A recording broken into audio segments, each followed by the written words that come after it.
یزید کا صرف یہی بد کرداری کا مرحلہ نہیں تھا، اس کربلا کے صحرا کے اندر یزید نے جس طرح امام حسین رضی اللہ تعالیٰ عنہ کو شہید کیا اور حضرت امام حسین کے خاندان کو شہید کیا، جب مدینہ المنورہ پر یزید نے مسلم بن عقبہ کو مقرر کیا، جس کو بزرگوں نے مصرب بن عقبہ کہا ہے، تو اس کو کہا 3 دن تک مدینے کا حرم تمہارے لیے حلال ہوگا، جو چاہو تم کرنا، اور شامی فوجوں کو اجازت ہوگی۔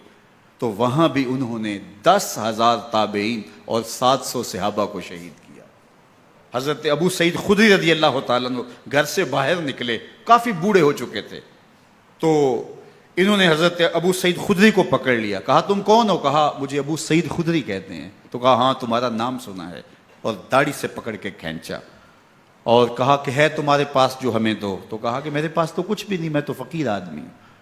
تو ان کے گھر ان کو لے گئے، تو 2 کبوتر رکھے تھے حضرت ابو سعید خدری نے، تو وہ کبوتر لوٹ کے لے گئے۔ تو ایک خاتون کے ابھی بچہ پیدا ہوا تھا، اور قابلہ نے، دائیا نے، وہ بچہ ماں کی چھاتی پہ لٹایا، اور وہ ماں کا پہلا دودھ پی رہا تھا۔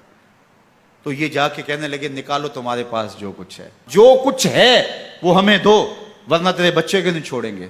تو ماں بچے سے مخاطب ہو کے کہتی ہے، ابھی بچہ پیدا ہوا ہے اور ماں سے پہلا دودھ پی رہے، کہ بیٹے اگر میرے پاس کچھ ہوتا، وہ قیمتی سے قیمتی چیز بھی ہوتی، تیری جان کے لیے قربان کرتی، لیکن اس وقت میرے پاس کچھ ہے نہیں۔ تو ایک شکی آگے بڑھا اور بچے کو ایک ٹانگ سے پکڑ کے کھینچ کے دیوار کے ساتھ پٹک کے مارا، جس سے دماغ کا بھیجا نکل گیا۔ کیا کیا زیادتیاں نہیں کی۔ 700 صحابہ حرہ کے واقعہ میں شہید کیے یزید نے، اور 10,000 تابعین شہید کیے۔ مسجد نبوی میں ممبر رسول کے ساتھ گھوڑے باندھے، اور وہ ممبر رسول اور مصلی رسول کے قریب لید کرتے رہے۔ 3 دن تک مسجد نبوی کے اندر گھوڑے بندھے رہے، اور مدینہ کی حرمت پامال کی۔ مدینہ کے گھروں کے اندر یہ بدکماش داخل ہوئے، اور جو بدکاریاں انہوں نے کی، کلیجہ منہ کو آتا ہے۔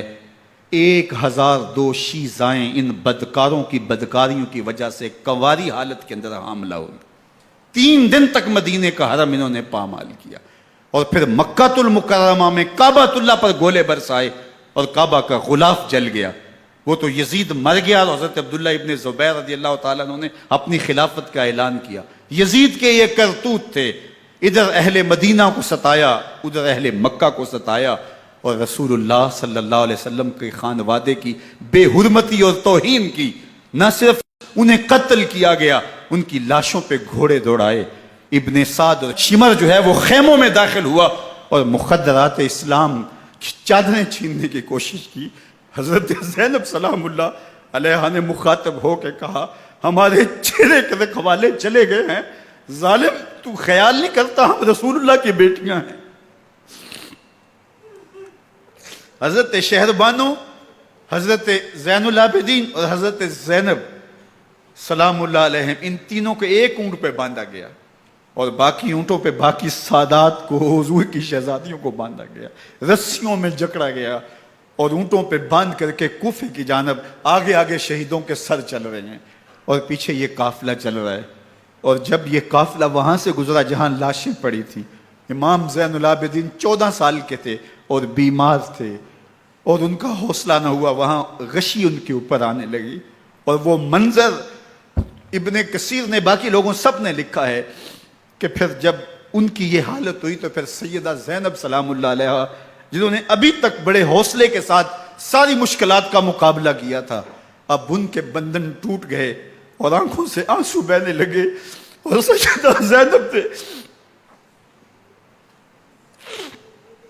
امام حسین رضی اللہ تعالیٰ عنہ کی لاش پہ کھڑے ہو کے، اور وہ روندی ہوئی لاش، ٹوٹی ہوئی ہڈیاں، اور وہ برینا بدن، کٹا ہوا سر نیزے کی نوک پہ، اور لاش یہ پڑی ہے، تو حضرت سیدہ زینب نے مدینے کی طرف منہ کر کے جو ہے وہ حضور سے فریاد کی، رسول اللہ، اے پیارے آقا، یا جدہ ہو، اے ہمارے نانا محترم، یہ دیکھیے آپ کا حسین پڑا ہوا ہے۔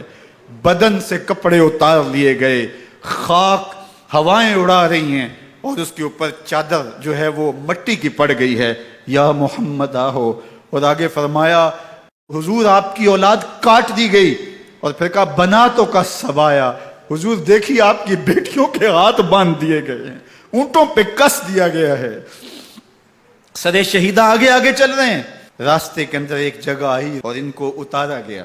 رات کا موقع تھا، ایک خاتون آئی اور اس نے کوئی کھانا پیش کیا ان کو اور کہا کہ میں کسی زمانے میں حضرت سیدہ فاطمہ تو زہرا کی نوکری کیا کرتی تھی، ان کی لونڈی تھی، ان کی کنیز تھی، اور آج مجھے پتہ چلا کہ آپ لوگ گزر رہے ہیں، تو میں نے کہا کہ میں اپنی مخدومہ کے خاندان کی خدمت کروں۔ اور پھر اس نے کہا کہ اس وقت سیدہ کی گود میں ایک 6-7 ماہ کی بچی تھی جس کو زینب کہا کرتے تھے۔ تو سیدہ زینب نے کہا کہ اماں اگر پہچانتی ہو تو وہ بدنصیب